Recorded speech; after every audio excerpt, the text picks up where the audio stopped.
Live from Fargo and serving you on TV, online, and on the go. This is Valley News Live 10 at 10. It makes you want to cry. It's very angering. You feel very helpless because you can't quit your job and go chaperone them 24 hours a day. A mom is furious at a local school district. She says her daughter repeatedly comes home with bruises from a bully at school and says the elementary school she attends isn't taking any action. A West Fargo mother called our whistleblower hotline wanting an explanation from the school district on a lack of action that has been taken on her daughter's bullying case. Good evening and thanks for joining us. Valley News Team's Christine Stanwood sits down with the mother in an exclusive interview as they try to piece together answers from the West Fargo School District. We were told, oh yeah, we take bullying very seriously. We're going to take care of this. Don't you worry. It all began in November. He hit me like 5 times over and over again. He wouldn't stop. And I looked at her arm and there was on her left arm fresh bruises. When Kristen Lyons' 7-year-old daughter, Cora, told her she had been bullied at school. I had gotten an email from the vice principal saying that she had a verbal altercation with a boy on the bus and that he had pushed her arm. But he had looked over her arm and felt fine. And then he also said, I told Cora not to instigate. Lyons says she was baffled at how the school handled the case when her daughter approached the bully with words rather than violence. I don't feel like she did anything wrong. I think she was trying to solve a problem the way that she's been taught to solve a problem. In several exchanges of emails and phone calls, Lyons says she hasn't seen any accountability or action from her daughter's school. I don't feel like my kids are safe and I don't want to send them to that school, but unfortunately, legally, I have to. Lyons says she's become so frustrated with the lack of help from the schools that she's even contacted police to investigate. It seems like when you bring an issue to them, all they want to do is sweep it under the rug and make it go away.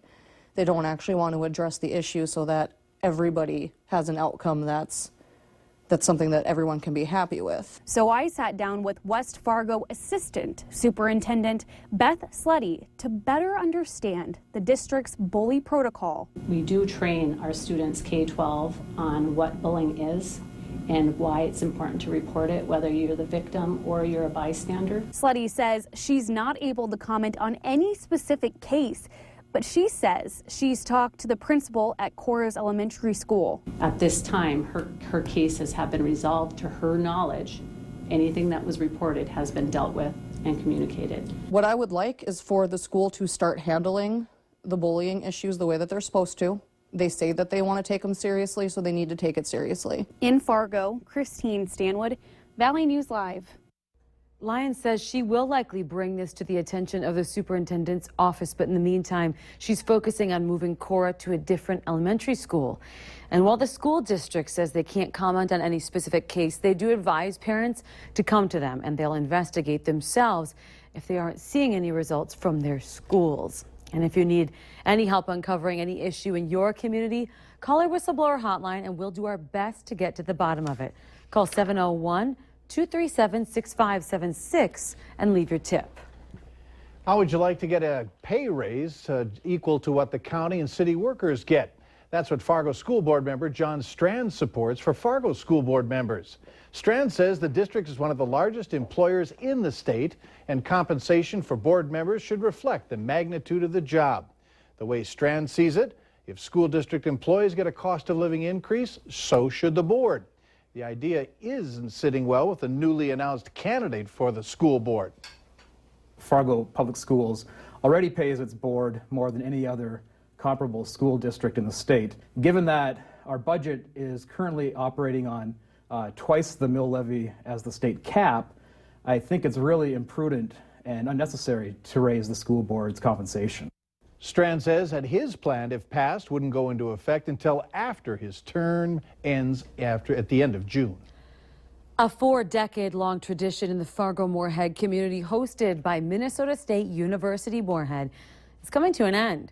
President Ann Blackhurst announced today that the university has decided not to host the annual 4th of July celebration anymore. Valley News Team's Krista Boehm explains the reasons behind a decision that's saddened families in the valley.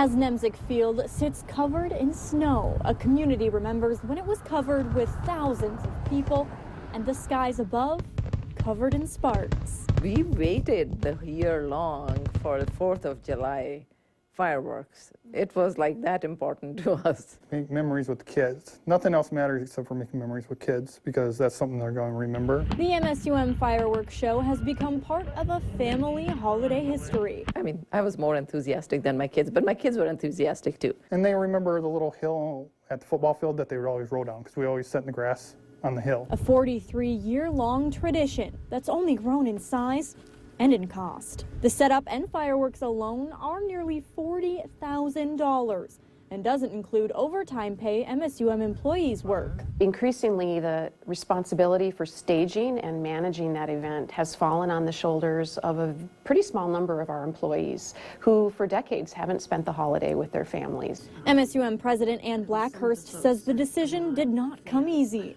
but with a newfound focus, the 4th of July display didn't meet up with student achievement. Especially because it happens in the summer and our students aren't on campus. It really didn't fit in that space where our strategic priorities are in alignment. Though value to the community is also a priority, Blackhurst says it comes in different ways. Right now, those are things like workforce development, making sure we're attracting new students to the region and that they're staying when they graduate to be important contributors to our community.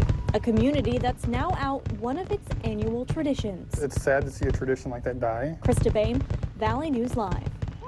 After announcing the cut, the Fargo Moorhead Redhawks announced it will add post-game fireworks to its military appreciation game. That is on June 30th. So families have an opportunity to see fireworks in celebration of our country. You'll have plenty of money to spend on whatever you want if you win this week's Powerball. Wednesday's drawing has grown to a record-setting $1.4 billion. So what does Powerball fever mean for the state of Minnesota? Well, Minnesota lottery officials say playing responsibly is certainly key. Don't buy more than what you can afford, which is always easier said than done. One thing you can count on, some of your money will go to good causes. For every $2 Powerball ticket that is purchased, 46 cents of that ticket goes to fund the general fund, which is all state projects in Minnesota that receive funding, like roads, bridges, education. And then another 38 cents goes to help Minnesota's environment. Take, for example, the Minnesota Zoo. It received $160,000 every year to help with operating costs that help keep places like their Tropic Trail, a nice and balmy 74 degrees all year round.